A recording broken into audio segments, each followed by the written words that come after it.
avons parlé de l'exemple d'une nation qui s'était repentie après avoir écouté la parole de Dieu. Donc, aujourd'hui, nous allons continuer avec la suite. Et au point C, nous avons parlé aussi des révélations, des choses qui arriveront. Et là, précisément, vous pouvez lire le livre de Apocalypse 6, 7 qui décrit des choses, des fléaux qui s'abattront sur l'humanité. Et même ça parle aussi des plaies que les plaies qui frapperont l'humanité, précisément ceux qui ont reçu la marque 666, le plus d'appartenance à l'ordre mondial. Ce plus, si tu reçois, la Bible a déjà dit que après tu seras frappé par une plaie. Et même aussi les scientifiques ont démontré que ceux qui reçoivent ces puces-là, après, ils seront aussi frappés par des plaies. Alors, c'est des choses que le Seigneur a annoncées il y a presque 2000 ans aujourd'hui déjà. Donc, ce sont des choses que le Seigneur a déjà annoncées. Donc, aujourd'hui, nous allons voir la partie 7, grand 7. Ah, j'ai oublié, Ézéchiel 9, on a déjà vu aussi. Donc, je nous ai expliqué comment les anges ont détruit.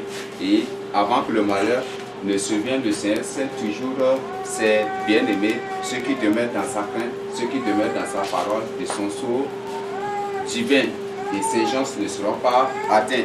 Même aussi, c'est ce que Apocalypse 14, et c'est Apocalypse 14 et Apocalypse 9 aussi, je crois qu'ils ont parlé de cela. Que les justes, ceux qui ont la crainte de Dieu, ne seront jamais du tout touchés. Mais c'est ceux qui n'ont pas la crainte de Dieu. C'est ceux-là qui seront touchés par ces fléaux, mais ils ne vont jamais se repentir. Ils ne vont jamais se repentir et le Seigneur a déjà annoncé que, quel soit ce qu'ils vont subir, ils ne vont jamais se repentir. Donc le Seigneur a déjà annoncé ces choses. Maintenant, le point 7 dit, que doivent faire les nations qui ne veulent pas subir les fléaux, les catastrophes, les malheurs, les désastres et la fureur de Dieu à venir.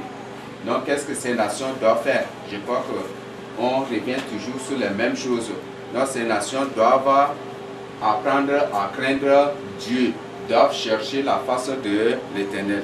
Le Seigneur a dit dans Jérémie 29, du verset 11 au verset 13, et aussi la partie A du verset 14, je dis, cherchez-moi et vous me trouverez. Je connais les projets que j'ai forgés pour vous. C'est un projet de paix, de prospérité, de bonheur.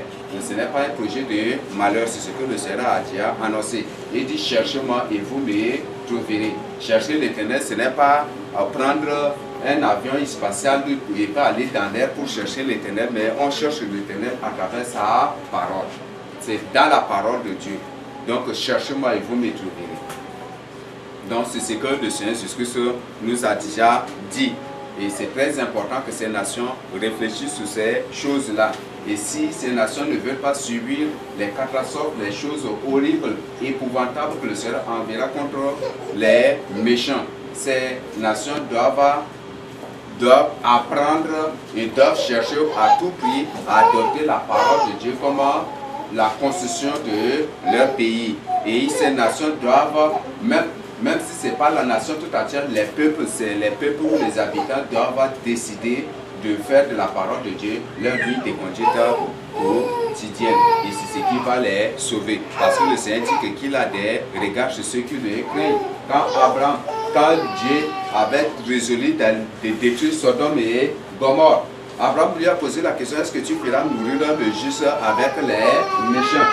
Et le Seigneur dit que non, si je trouve des justes là, je ne vais pas les anéantir. Et je ne vais pas détruire Sodome et Gomorrhe. C'est ce qu'il a dit à Abraham. Abraham a négocié. Il dit à Dieu, si en entrant dans la ville, si tu trouves 20 personnes, 20 justes, est-ce que tu vas détruire? Si tu trouves 15 justes, est-ce que tu vas les détruire? Si tu trouves 10 personnes, 10 personnes qui vivent dans la justice, est-ce que tu vas détruire la ville? Et le Seigneur dit qu'il ne va pas détruire la ville. Et finalement, même il s'est arrêté sur le nombre 5, mais le Seigneur n'a pas trouvé 5 justes dans la ville de Sodome et Gomorrhe, si ce n'est que l'autre lui seul. Et le Seigneur est obligé de le faire sortir pour détruire la ville. Donc c'est ce que le Seigneur a déjà annoncé. Et c'est ce que le Seigneur déjà a déjà fait et ce sont les mêmes choses là qui se reproduiront. Comme la Bible, comme les scientifiques eux-mêmes ont témoigné que la Bible contient l'histoire de l'humanité du début de son essence jusqu'à la fin et pour l'éternité aussi à venir. Donc tout ce que nous traversons, il y en a là déjà dans la Bible. Il n'y a rien qui se passe en dehors de la Bible. Tout est là déjà dans la Bible, dans la parole de Dieu. Donc ce que je voulais nous dire, ces nations, chacun de nous doit apprendre à craindre Dieu. Renoncer à l'idolâtrie, c'est ce que nous devons faire. Renoncer à l'idolâtrie, combattre l'idolâtrie, s'abstenir, chercher Dieu en toute sincérité, demeurer dans sa crainte. C'est ce que nous devons faire. Et si nous faisons cela, même si c'est 200, 300 quelques, juste dans le pays, le Seigneur peut épargner le pays du mal. Le Seigneur peut épargner le pays du mal. Ou la ville où se trouve, c'est juste là, cette ville-là sera épargnée. Même si le pays est frappé, la ville où se trouve les justes ne sera pas touchée. C'est ce que le Seigneur a annoncé. Si et seulement s'il se trouvait 5 justes dans la ville de Sodome et Gomorrhe, vous croyez que Dieu va détruire la ville? Parce qu'il n'y a pas. Et comme Abraham a trouvé qu'il a trop posé de questions à Dieu, il s'était limité à 5. Mais comme il n'y a qu'un seul juste, à cause de cela, le Seigneur a fait sortir le juste pour détruire la vie. Donc nous devons apprendre à demeurer dans la crainte de Dieu. Des choses terribles où devant lesquelles personne n'échappera. Des choses qui s'abattront sur l'humanité et personne ne va échapper, sauf les justes, ce que le Seigneur a annoncé. C'est l'exemple parfois se trouve déjà dans Ézéchiel, le chapitre 9 du verset 1 à 6. Donc, apprenons à demeurer dans la crainte de Dieu, à demeurer ferme. Le Seigneur peut envoyer des choses, mais si tu demeures dans la crainte de Dieu, dans sa crainte, dans sa parole, aucune des choses qu'il enverra contre les méchants, contre les rebelles, contre les autres ne te touchera. Révisez minutieusement encore Somme 91, Somme 24, lisez. Je crois Somme 26 où l'Éternel est mon berger, où c'est 25. 23, lisez minutieusement, vous allez découvrir. Le Seigneur dit qu'il a toujours l'œil sur ceux qu'il aime. Il est toujours. Il dit que son amitié est pour ceux qu'il aime, pour ceux qui le craignent. Donc si tu te mets dans la parole de Dieu, le Seigneur te parle de tout mal. Il te préserve de tout mal, même c'est ce qu'il a annoncé aussi. Donc le Seigneur ne va jamais te décevoir. Il dit qu'il accomplit et il va accomplir la promesse qu'il t'a faite. Donc il ne va jamais du tout mentir. Comme nous avons lu la fois passée dans Nombre 23, verset 19, Dieu n'est point un humain pour mentir. Dieu n'est point un humain pour faire une fausse promesse à une personne. C'est nous aujourd'hui qu'on fait des fausses promesses à nos enfants. On dit voilà, si tu fais ceci, je vais te payer une moto. Et même 100 ans après, même l'enfant n'arrive pas à avoir même la moto qu'on lui a promis. Mais Dieu n'est pas ainsi. Dieu n'est pas un homme. Donc il dit, si tu fais ça, tu auras ça. Ce qu'il a dit, il a déjà automatisé. Donc si tu fais sur le champ, tu obtiens aussi, tu décroches aussi ce qu'il t'a promis. Donc je ne sais pas si sur cette partie, il y a des questions.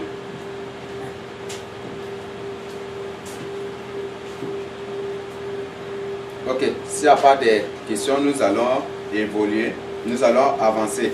Les gens de malheur par lesquels le Seigneur frappera une nation, les gens de malheur par lesquels le Seigneur frappe une nation méchante et rebelle. Donc, nous allons découvrir ces gens de malheur. Donc, il y a beaucoup de ces malheurs, mais j'ai répertorié quelques-uns ici pour partager avec nous. Donc, à base de cela, ça vous fera aussi comprendre d'autres choses ou l'Esprit Saint vous inspirera aussi d'autres choses sur cette partie. Donc, première, nous avons la guerre. Nous trouvons que à chaque fois que les enfants d'Israël tombent dans le péché ou se détournent de Dieu, Dieu leur envoie des ennemis et ils ont toujours des guerres. Ils ont toujours. Leurs ennemis leur font toujours la guerre. Et c'est lorsque eux-mêmes, ils rentrent en eux, ils prennent conscience de ce qu'ils font. Et en se détournant de l'idolâtrie, des pratiques sataniques, des pratiques que le Seigneur condamne, c'est en ce moment que le Seigneur leur accorde la paix. C'est en ce moment que le Seigneur leur accorde la paix. Donc, la guerre, le Seigneur envoie toujours la guerre contre une nation qui ne demeure pas dans sa crainte. La guerre, le Seigneur a déjà annoncé. Et nous voyons même dans Matthieu 24 que le Seigneur dit qu'une nation s'élèvera contre une autre, un royaume contre un autre royaume. Des peuples se soulèveront les uns contre les autres. Il y aura partout de tribulation, des choses épouvantables, des choses étranges. C'est ce que le Seigneur a annoncé. Donc la guerre, c'est toujours contre les nations qui ne demeurent pas dans la crainte de Dieu. La guerre, là, les politiciens peuvent décider tout. Mais si la nation décide de demeurer dans la crainte de Dieu, même si c'est l'ONU qui décide qu'il y ait une guerre dans tel pays, mais si cette nation demeure dans la crainte de Dieu, le Seigneur l'épargne toujours. Le Seigneur ne va jamais permettre cette guerre-là. Et si cette guerre s'apprête, si ces gens s'obstinent, c'est Dieu lui-même qui descendra pour les combattre, pour les détruire. C'est le Seigneur lui-même qui descendra pour les détruire. Donc la guerre, ce n'est pas la guerre. Une nation ne peut pas rencontrer, une nation ne peut pas être en guerre comme ça si ce n'est que par la colère de Dieu, si ce n'est que l'effet de la colère de Dieu ou la fureur de Dieu qui s'abat sur cette nation. Donc si une nation veut vraiment être en paix, comme nous recherchons sur tous les plans aujourd'hui, les gens s'activent à signer des pactes ici, des pactes religieux, des pactes politiques partout pour avoir la paix, mais il n'y a pas la paix sans la parole de Dieu. Il n'y a pas la paix sans Dieu. Les gens mettent Dieu de côté pour avoir la paix. Ça, c'est impossible. Cette terre appartient à Dieu. Et il dit, ce que je veux, vous devez faire. Tant que vous ne fassiez ce que je vous recommande, vous ne serez point à paix. Ça, le Seigneur a dit annoncé quelles soient les conditions de ce que nous ferons. Si nous ne demeurons pas dans sa crainte, si nous ne faisons pas ce que nous voulions, cette terre lui appartient et à tout moment, il nous frappera comme il le veut. Donc, la guerre, c'est aussi sur le bâton aussi. C'est aussi une verge, une chicotte que le Seigneur prend pour frapper les nations qui ne veulent pas se soumettre à lui. Donc c'est ce que le Seigneur utilise, c'est aussi une chicotte, une crevage que le Seigneur utilise pour frapper ces nations. Donc la guerre ne vient pas comme ça, mais c'est toujours le fruit, c'est toujours la manifestation de la colère et de la fureur de Dieu. On ne peut jamais parler de la guerre sans toutefois parler de la colère de Dieu.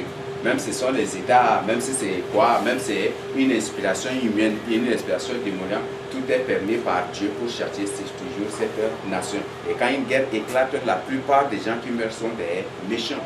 Le Seigneur permet que le Seigneur crée, il permet cette guerre pour éliminer les méchants, pour détruire les méchants, pour accomplir aussi ce que Proverbe a dit. Quand les méchants meurent, les justes se réjouissent, non?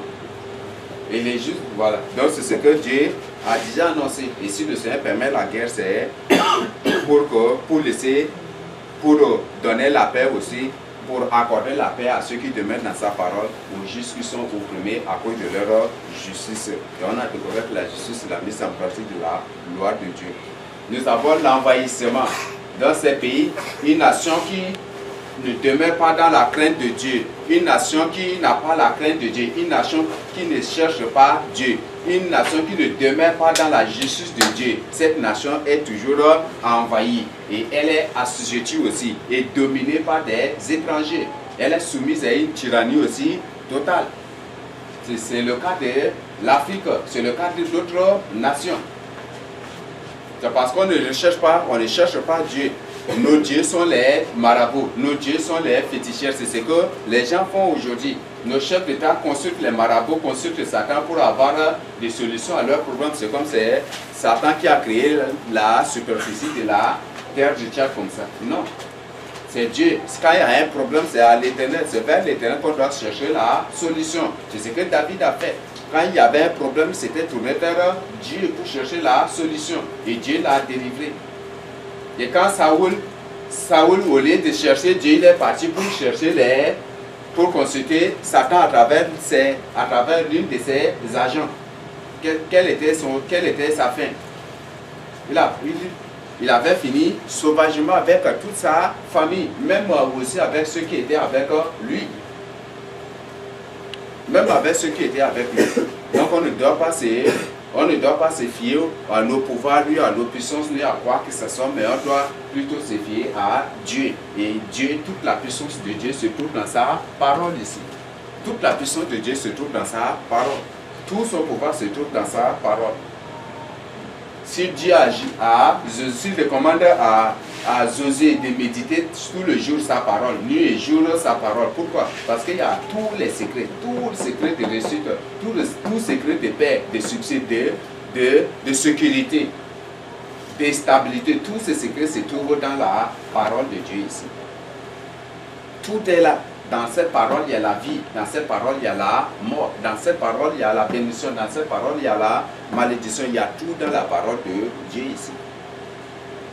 Et le Seigneur dit, je mets devant vous ces deux chemins-là, à vous de choisir. Donc c'est à nous de choisir, mais il nous recommande de choisir ce qui est bon, la vie, afin de vivre. Donc si une nation veut avoir la paix, veut avoir la vie c'est la paix, non? La vie c'est la paix. Donc si une nation veut avoir la paix, elle doit se soumettre à Dieu. Elle doit choisir cette paix-là en Christ, en Jésus-Christ, en Dieu. Mais pas en démonie, aussi ni en les sirènes ou en n'importe quelle créature que ce soit. Mais sauf c'est en Dieu, en la parole de Dieu. La vraie parole de Dieu. Donc c'est ce que le Seigneur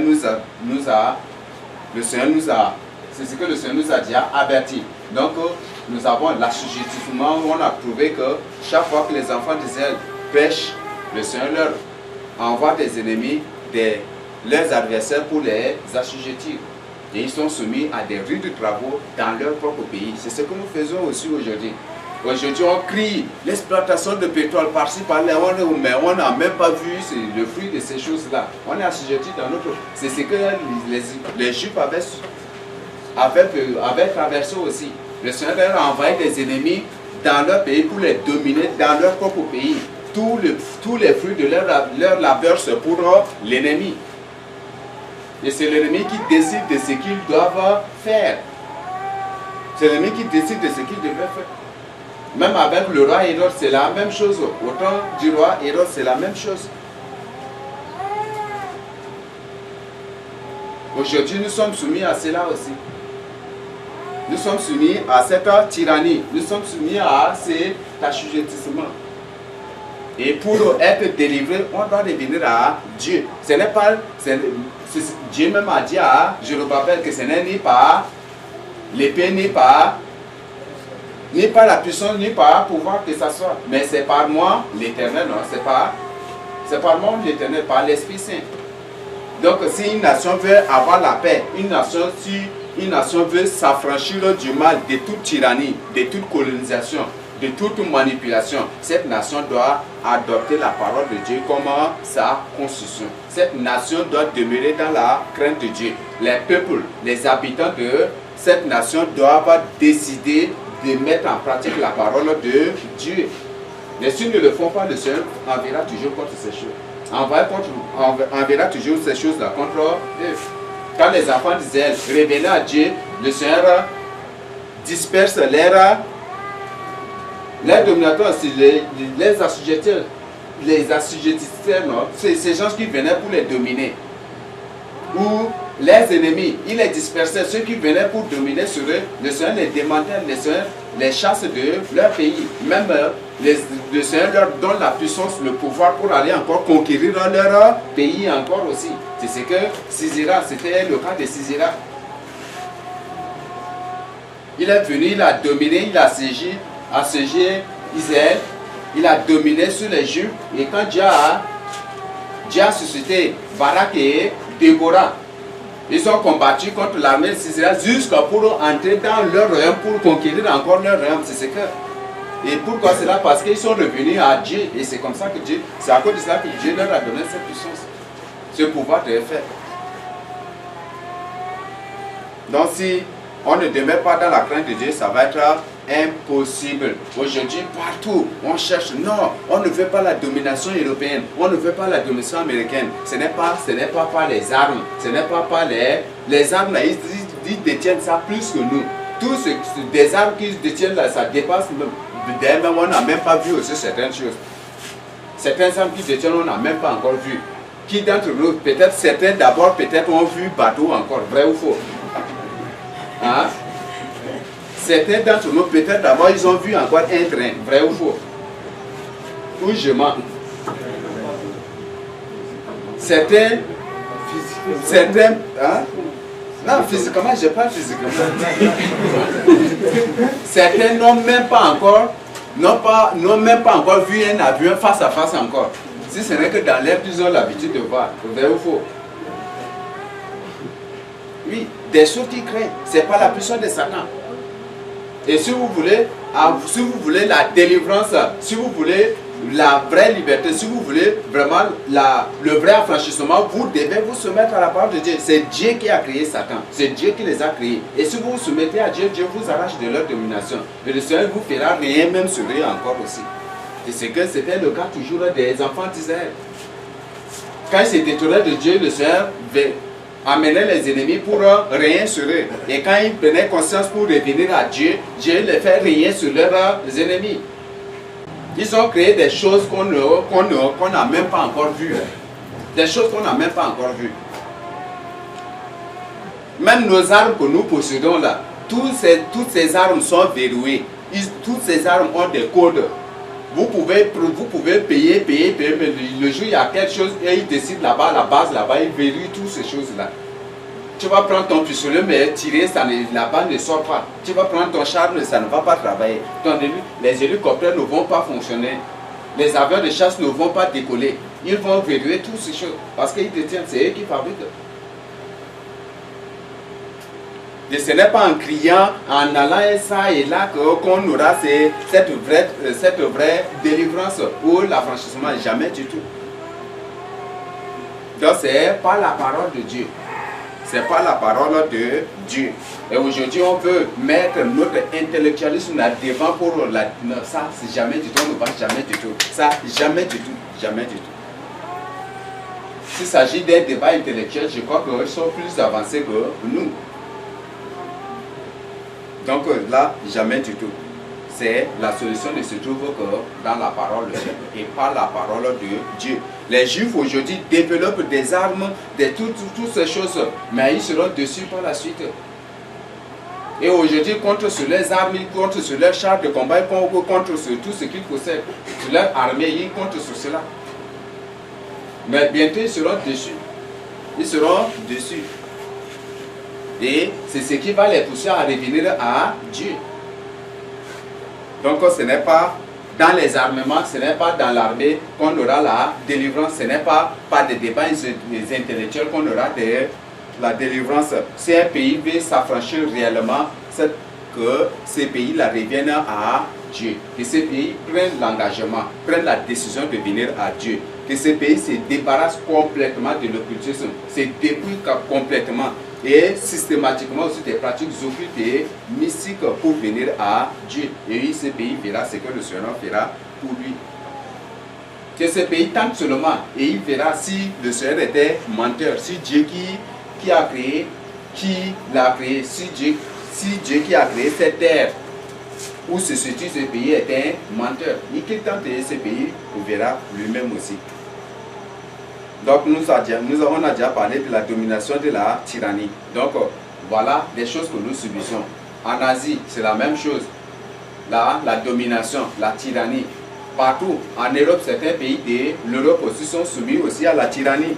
Certains pays de l'Amérique sont soumis à la tyrannie. En Australie, c'est la même chose. En Afrique, c'est la même chose. Ce n'est pas ici seulement. Ce n'est pas seulement ici, mais c'est un cas mondial. Et si réellement on veut le vrai affranchissement, la vraie délivrance, qu'on revienne à Dieu. Et cette colonisation disparaîtra.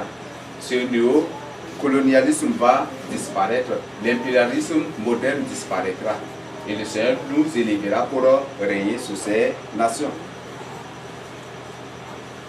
Les menaces de guerre dans une nation ne demeurent pas dans la crainte de Dieu. Tous les jours, cette nation sera menacée de guerre. Tous les jours, des menaces de guerre. Peut-être les grandes puissances vont toujours, tu ne fais pas ceci, on va te bombarder. Si tu ne fais pas ceci, on va créer tel problème. Tous les jours, là, cette nation sera menacée. C'est parce que Dieu n'est pas son bouclier, Dieu n'est pas son protecteur. Mais si une nation a une garantie, si une nation demeure dans la crainte de Dieu, elle ne craindra jamais les menaces de l'ennemi. Jamais du tout. Il y a un exemple qui m'attire beaucoup l'attention, c'est précisément celui d'Akab. Akab, c'est un roi impie qui n'a vraiment pas la crainte de Dieu. Mais un jour, Élie était venu pour lui dire, lorsqu'il a tué Naboth, bon, sa femme a tué Naboth pour lui donner son terrain. Et lorsqu'il était entré dans le terrain, et le prophète Dieu a envoyé Élie pour lui dire, tu es un voleur. Jacob a dit, tu es mon ennemi, tu m'as déjà trouvé. Il dit, oui, tu es un voleur. Parce que tu as tué Naboth pour prendre son terrain. C'est pourquoi toi et toute ta famille, toute ta postérité, tout ce qui appartient à ta famille, ou tous ceux de ta maison périra parce que le Seigneur va les exterminer. Quand Akab a vu cela, il a entendu cela, sur le champ, il s'était repenti. Il a confessé, il s'était repenti. La Bible dit qu'il a gêné le même jour-là. Ce même jour, il a gêné. Et il a pleuré en criant à l'Éternel. Et Dieu a dit à Élie de revenir pour lui dire que voilà, maintenant Dieu a écouté ta voix, il ne va pas te détruire. Mais c'est après ta mort d'abord, il va détruire tous ceux de ta maison. Dieu s'était repenti ainsi. Mais ce qui m'anime, après, juste après, il y avait un roi, c'est moi, si c'est Syrie ou c'est Assyrie, je ne sais pas, qui était venu en guerre contre Akab. Quand il était arrivé, Akab voulait avoir peur. Et il y a un prophète qui était, il dit, il ne faut pas avoir peur c'est le roi d'Éthiopie, non? Roi Hadad. Roi Hadad de Syrie. Roi Hadad de Syrie. C'est Syrie. Et quand ils sont arrivés, Dieu a dit au prophète de dire à Akab de ne point avoir peur de ces nations-là, mais de s'élever pour combattre. Akab a pris courage, il est parti, il les a battus. Akab, le premier roi qui a officialisé même le communisme dans son royaume, dans la Bible. Mais quand il était revenu à l'Éternel, l'Éternel lui a donné la victoire. Et après, maintenant, lui-même, il est parti pour eux. Après, lui-même, il est retombé dans l'idolâtrie. Il est reparti dans ses pratiques d'avant. Et c'est après, par malheur, que comme il a eu une victoire avant, il dit maintenant, il demande à Josaphat, il faut qu'on monte à Ramoth en Galade contre les Syriens. C'est là où il va trouver la mort parce que Dieu n'était plus avec lui. Dieu n'était plus avec lui. Donc, ce que Dieu veut, c'est de nous soumettre à lui. Une nation qui te met dans la crainte de Dieu. Même si on tire une missile ou n'importe quelle bombe, même si c'est une bombe supersonique contre elle, le Seigneur déjouera, le Seigneur désorientera cette bombe-là pour tomber dans la mer ou pour repartir contre l'ennemi. C'est l'Éternel qui combattra pour eux. C'est l'Éternel qui combattra pour les habitants, qui combattra pour cette nation. Mais si on ne met pas en pratique, on ne vote pas la parole de Dieu comme la constitution du pays, c'est difficile. Et aujourd'hui même, les gens ne veulent même pas qu'on invoque le nom de Dieu aussi. Les gens ne veulent même pas écouter la voix de, écouter le nom même de Dieu. Les gens ne veulent même pas écouter le nom du Seigneur Jésus-Christ. Ça c'est pire encore, c'est très malheureux. Et ces nations sont déjà en risque de disparition. Parce que le Seigneur va les radier complètement. Donc, nous avons parlé des guerres, des menaces de guerre contre ces nations. Nous avons guerre civile, guerre entre civils et militaires, guerre entre les forces de l'ordre et les civils aussi. Donc, ces nations, si une nation ne demeure pas dans la parole de Dieu, si une nation ne vit pas dans la justice ce n'est pas la justice selon la constitution du pays, mais selon la constitution céleste de Dieu, selon la constitution divine de Dieu qui est sa parole. Si cette nation ne se conforme pas à la parole de Dieu, si cette nation ne demeure pas ou n'accepte pas la parole de Dieu, il y aura toujours des guerres. Et là, le Seigneur m'a déjà révélé. Le Seigneur m'a révélé aussi que la nature de guerre, de la troisième guerre mondiale à venir dans beaucoup d'autres pays, ça c'est une guerre des militaires contre les civils. Ce sont les militaires, les civils qui vont s'entretuer. Et les militaires vont tuer les civils comme ça. Donc je crois que vous avez, on a déjà partagé ça avec vous. Il y aura guerre au centre les forces de l'ordre et les civils. Donc dans cette nation, il y aura, c'est toujours ces problèmes-là. Et c'est ce qui se passe dans beaucoup de pays du monde entier déjà aussi. Dans beaucoup de pays. Prenons d'abord l'exemple d'Israël. Jusqu'aujourd'hui, les juifs musulmans continuent toujours par manifester. Ils veulent que tous les juifs s'islamisent. Et tous les jours là, il y a toujours des problèmes. Où il y a guerre par-ci par-là, guerre par-ci par-là. Les forces de l'ordre sont en guerre contre les civils. Et les civils aussi disent que nous, ils ne vont pas aussi lâcher. Ils disent qu'ils vont continuer toujours. Et ce sont des musulmans. Et ces musulmans sont manipulés par les autres.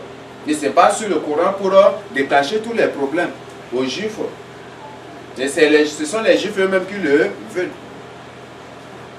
Parce que s'ils décident de demeurer dans la parole de Dieu, le Seigneur ne permettra jamais du tout ces choses-là. Donc c'est très important. Nous avons les coups d'État, les conspirations. Donc ça c'est parti, ça c'est D, non? Donc dans cette nation, il y aura toujours des coups d'État, il y aura toujours des conspirations. On va parler toujours des coups d'État dans cette nation-là. C'est l'exemple du pays, l'exemple des pays du tiers-monde, l'exemple des autres nations, toujours coup d'État.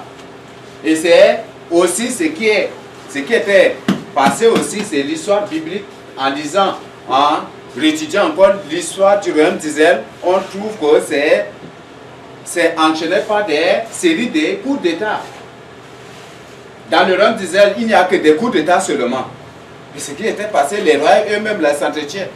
Tel roi vient au pouvoir, l'autre se lève contre lui pour l'éliminer, il vient au pouvoir et l'autre se lève encore pour l'éliminer. C'est ce qu'il faisait. Parce que le royaume d'Israël avait rejeté la parole de Dieu.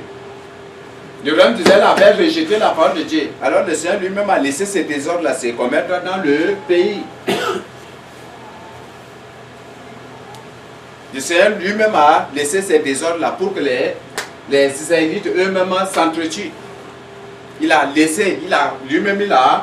poussé les Israélites aux guerres civiles, aux guerres contre l'armée. L'armée était en guerre contre les civils et les civils étaient en guerre aussi contre l'armée.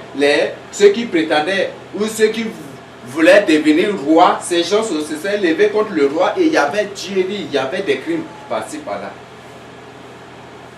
Parce que le royaume d'Israël avait rejeté la parole de Dieu. C'est seul Juda.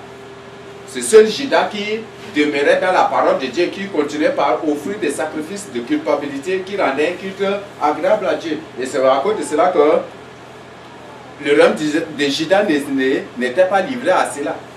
Il y avait un roi, ce roi-là qui avait commis un péché, qui avait entraîné le royaume de Juda dans l'idolâtrie et puis les gens sont venus pour l'éliminer. Alors il y avait une conspiration contre lui, les gens l'ont éliminé.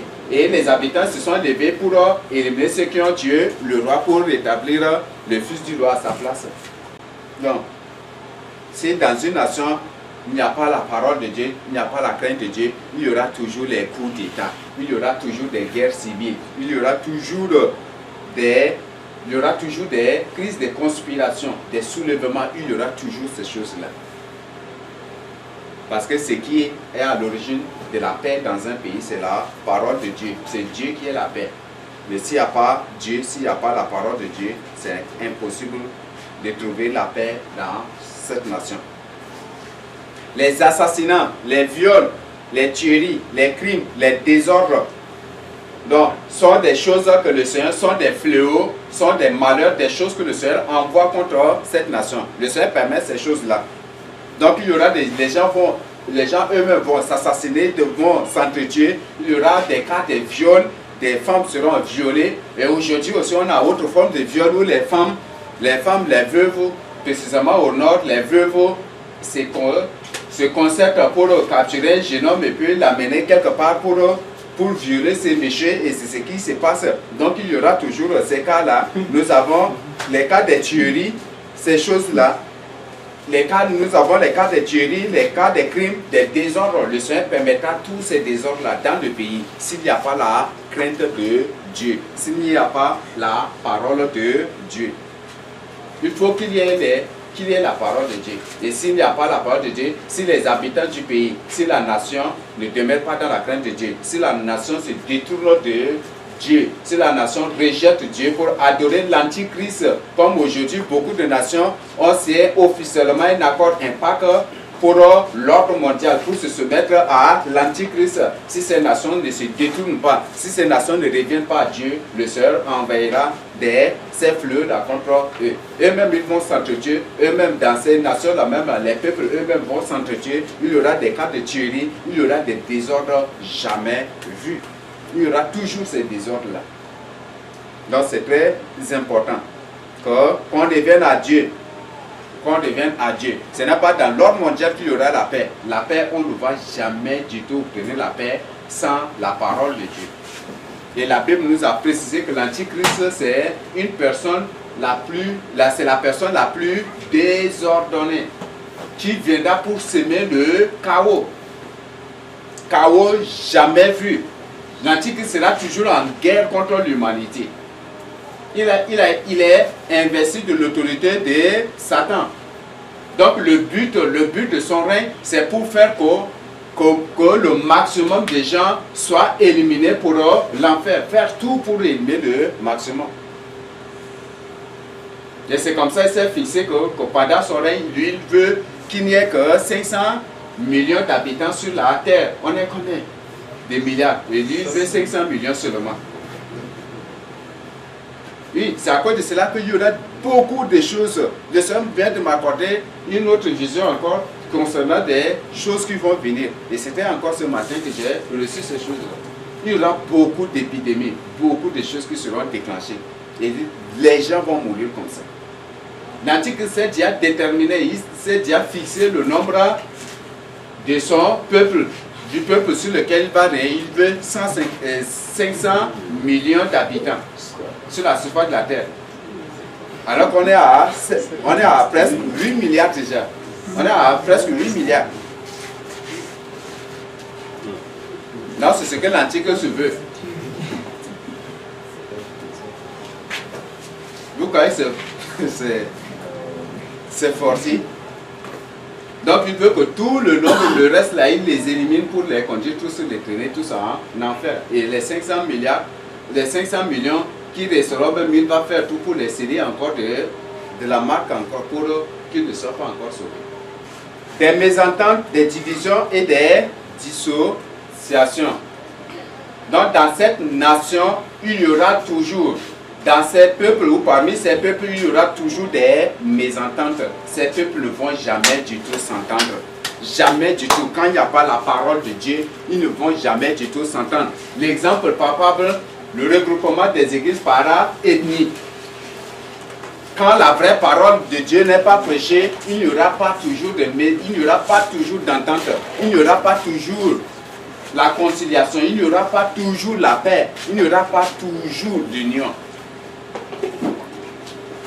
Le Seigneur dit, il n'y a aucune différence maintenant entre juif et grec, c'est ce qu'il a dit. Et nous aujourd'hui on dit que voilà, il y a une différence entre un Gambaï et Sar, donc les Gambaï doivent avoir leur église à part, les Sar aussi doivent avoir leur église à part, les Goro aussi doivent avoir leur église à part, les Mouroum doivent avoir leur église à part, c'est ce qui se passe déjà. Donc, c'est parce que la parole de Dieu, la vraie parole de Dieu n'est pas enseignée. Donc c'est ça la source des divisions. Et même dans le pays, il y aura toujours des divisions. Si tel prend le pouvoir, c'est tout. Non, non, non, non. Il n'y a pas de notre. Il y aura toujours des divisions. Même c'est ce qui se passe aussi dans les soi-disant temples. Malheureusement, ce n'est plus l'église de Christ. Elles sont déjà soumises au pape. C'est l'église de l'antichrist. Mais entre-temps, si par exemple on prend un Gambaye pour le nommer diacre au milieu des Sahara, on va dire non, est-ce qu'il est Sahara d'abord? Ça va être tous les problèmes. Ça va être tous les problèmes. Il y a toujours des divisions. Même dans les églises, les gens restent là par groupe. Il y a des groupes des opposants qui restent à part, groupes des partis au pouvoir qui restent à part aussi. Oui, c'est ce qui se passe. J'ai été surpris un jour que lors d'un culte, les gens étaient assis et c'est en groupe. Donc il y avait deux pasteurs. L'autre pasteur est venu pour remplacer le premier. Le premier dit que lui ne va pas quitter. L'autre dit que lui aussi il est envahi, donc il ne va pas partir, il ne va pas repartir. Ils sont là. Si lors du culte, si on demande à tel pasteur pour se lever pour prier, tous ces éléments vont applaudir. Ils vont tous applaudir. Oui.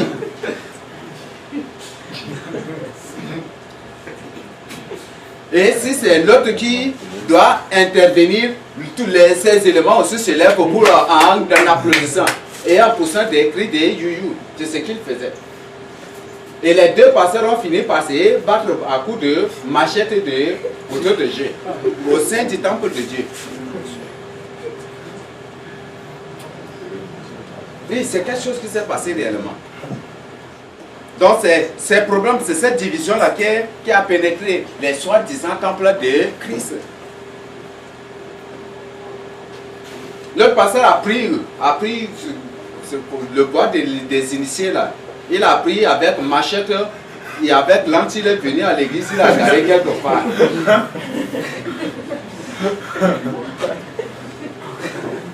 Et l'autre aussi a pris son couteau de jet avec l'épée. Et l'autre ami, il est venu aussi, il a caché quelque part. Et tous les deux ne savaient pas que l'autre était là. Et l'autre maintenant, c'était son jour de prédication. Quand il s'était levé pour prêcher, quand il a prêché, tous ces éléments s'étaient levés là, il a applaudi en incitant l'autre. Alors l'autre est entré doucement dans sa salle pour ramasser les armes là pour sortir. Il a pris son couteau de jet et l'autre aussi s'était précipité pour ramasser ces trucs là. Il est sorti.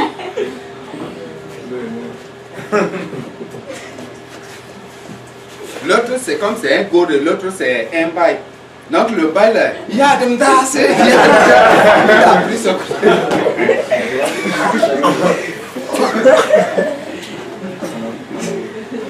Et le même cas aussi s'était produit entre un Sarakaba et aussi un Bayou encore. Oui, ce sont des cas qu'on traverse aujourd'hui. Ce sont des choses encore, des choses qui se passent aujourd'hui. Donc, il y aura toujours des mésententes. Quand il n'y a pas la vraie parole de Dieu, quand une nation, quand même si c'est l'église de Christ, si cette église ne veut pas demeurer dans la justice, dans la loi de Dieu, il y aura des mésententes en son sein, il y aura des divisions en son sein, il y aura toujours des dissociations en son sein. Et même dans le pays, les peuples ne vont jamais du tout s'entendre. Voilà les preuves.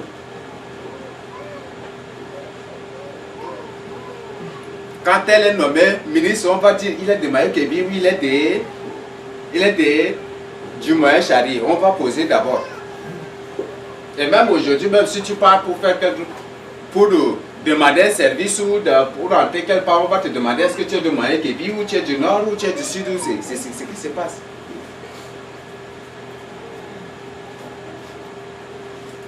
Et les gens se rendaient même aujourd'hui, même parmi les élus de Dieu, les gens se rendaient service par affinité, par ethnie.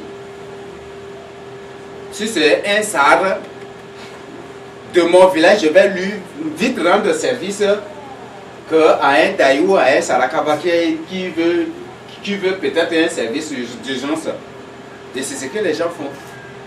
Cela n'existe pas. La parole de Dieu a bien dit, a bien déclaré qu'il n'y a aucune différence. Aucune différence entre eux. Et si un pays accepte la parole de Dieu, il n'y aura aucune différence aussi entre les peuples de ces pays. Il n'y aura aucune différence. Si les peuples décident de demeurer dans la crainte de Dieu, il n'y aura pas de différence. Il faut s'aimer comme eux-mêmes. Aujourd'hui, si tu pars pour attaquer la tribu d'Ephraïm ou la tribu de Joseph, je ne sais pas si c'est... On prend par exemple la tribu de Ruben. Est-ce que les autres juifs vont te laisser? Parce que non, ça c'est eux les Rubénites là-bas, donc est-ce qu'ils vont dire cela? Ils vont tous s'entendre. Parce qu'ils disent que c'est la loi. C'est l'Éternel qui les a engendrés à travers Abraham. Donc ils sont étroitement liés, il n'y a aucune différence entre eux. Et ils doivent se secourir, il n'y a pas de différence entre eux. Quand tu touches les Rubénites, ce sont les gens aussi de Juda que tu as touchés. Si tu les insultes ou si tu menaces ceux de Gad, les Gadites, c'est ceux d'Ephraïm aussi qui sont touchés et ils ne vont pas se taire. Donc demeurons dans la crainte de Dieu. Et quand il n'y a pas la crainte de Dieu, quand il n'y a pas la justice de Dieu, quand il n'y a pas la parole de Dieu, là je parle de la vraie parole de Dieu, pas la parole corrompue que les gens préfèrent pour avoir de l'argent et pour se suffire, pour défendre l'arrivée de leur maître antichrist. Quand il y a cette vraie parole, il n'y aura même pas de mésentente, il n'y aura même pas de division ni de dissociation. On ne va jamais se regrouper par ethnie, ni par clan, on ne va jamais se rendre des services aussi par ethnie, ni par affinité. Il n'y aura pas ces choses-là. Parce que la parole de Dieu dit ça, c'est ça. Donc on doit observer. Et si on observe ces choses, il n'y aura même pas de différence entre les peuples, entre nous les habitants, entre les tribus et entre les ethnies.